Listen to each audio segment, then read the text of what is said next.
Hello everyone, teaching pathway में सभी का स्वागत करते हैं और आशा करते हैं कि आप सभी ठीक होंगे। मैं हूं आपका दोस्त डॉक्टर यालोन और आज का जो वीडियो रहने वाला है, इस वीडियो में हम लेकर आए आपके लिए वैल्यू एडेड कोर्स का एक सब्जेक्ट जो है अंडरस्टैंडिंग इंडिया। और अंडरस्टैंडिंग इंडिया जो है ये 50 मार्क्स का पेपर होता है, 2 घंटे का टाइम होता है और 18 मार्क्स आपको लेने होते हैं पास मार्क्स के लिए। इंस्ट्रक्शन वही है कि सेक्शन ए और बी से आपको सभी क्वेश्चन करने हैं और 2 क्वेश्चन सिर्फ आपको सेक्शन सी से करने हैं। तो यहाँ पे अगर हम सेक्शन ए की बात करें, सेक्शन ए में 8 क्वेश्चन है और एक एक मार्क्स का है, तो 8 मार्क्स आपको यहाँ से बन जाएंगे। जैसे यहाँ पे प्रीवियस ईयर क्वेश्चन पूछा गया है, इंट्रोड्यूस वाल्मीकि क्या है। वाल्मीकि के बारे में बताना है।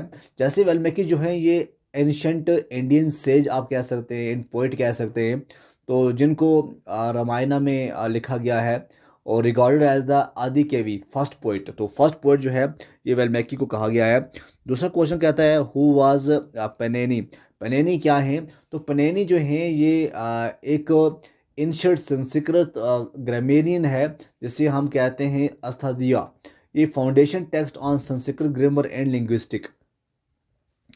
उसके बाद है तीसरा, what was the Indian national army. Indian national army के बारे में आपने तो बहुत ज़्यादा पढ़ा ही होगा, क्योंकि जब आप इंडियन की हिस्ट्री पढ़ते हैं तो इंडियन आर्मी का जो है, इंडियन नेशनल आर्मी का भी एक अच्छा खासा रोल रहता है। ठीक है, तो इंडियन नेशनल आर्मी जो है, इसको पहला आपको ये लिखना है कि सुभाष चंद्र बोस ने लीड किया था और ये इंडियन इंडिपेंडेंस के लिए अच्छा इसका रोल रहता है ड्यूरिंग ब्रिटिश रूल। और वर्ल्ड वार सेकंड में भी इसका अच्छा खासा रोल रहता है।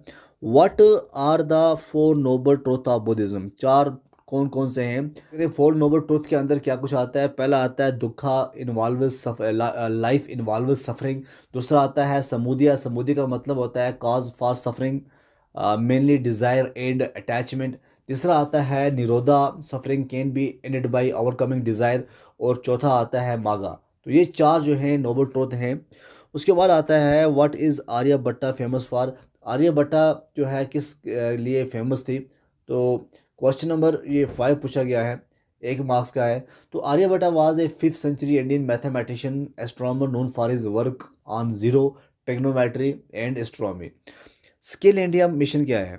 What is the skill India mission. Skill India mission जो है एक इनिशिएटिव है to train youth with industry relevant skills to enhance employability and entrepreneurship.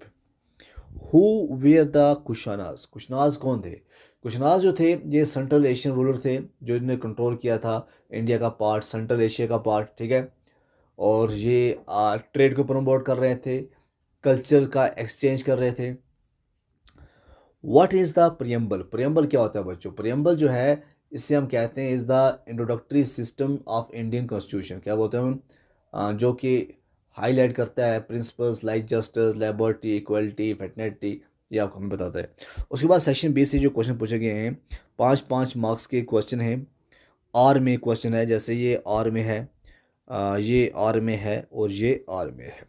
पहला है right A short note on the concept of Bharatvarsh. Bharatvarsh का concept आपको बताना है।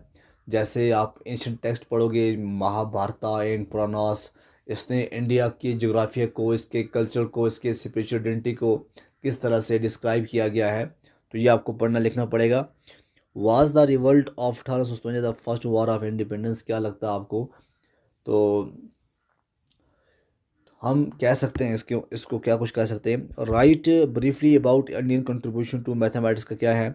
आर्य समाज एक सोशल रिफॉर्म्स मूवमेंट है, इसके बारे में बताना है। Introduce Kalidasa and his contribution to literature. Give a historical account of Birsa Munda. What are the salient feature of the Indian constitution. Write briefly about Indian contribution to physics. ये थे क्वेश्चन पार्ट बी से। और 11-11 मार्क्स के जो question 4 पूछे गए थे previous year understanding India में, वो था पहला question, write in detail about Mahatma Gandhi role in India freedom struggle. What is Sufism. What role did it play in the development of composite culture in India. Give an account of India contribution to medical science.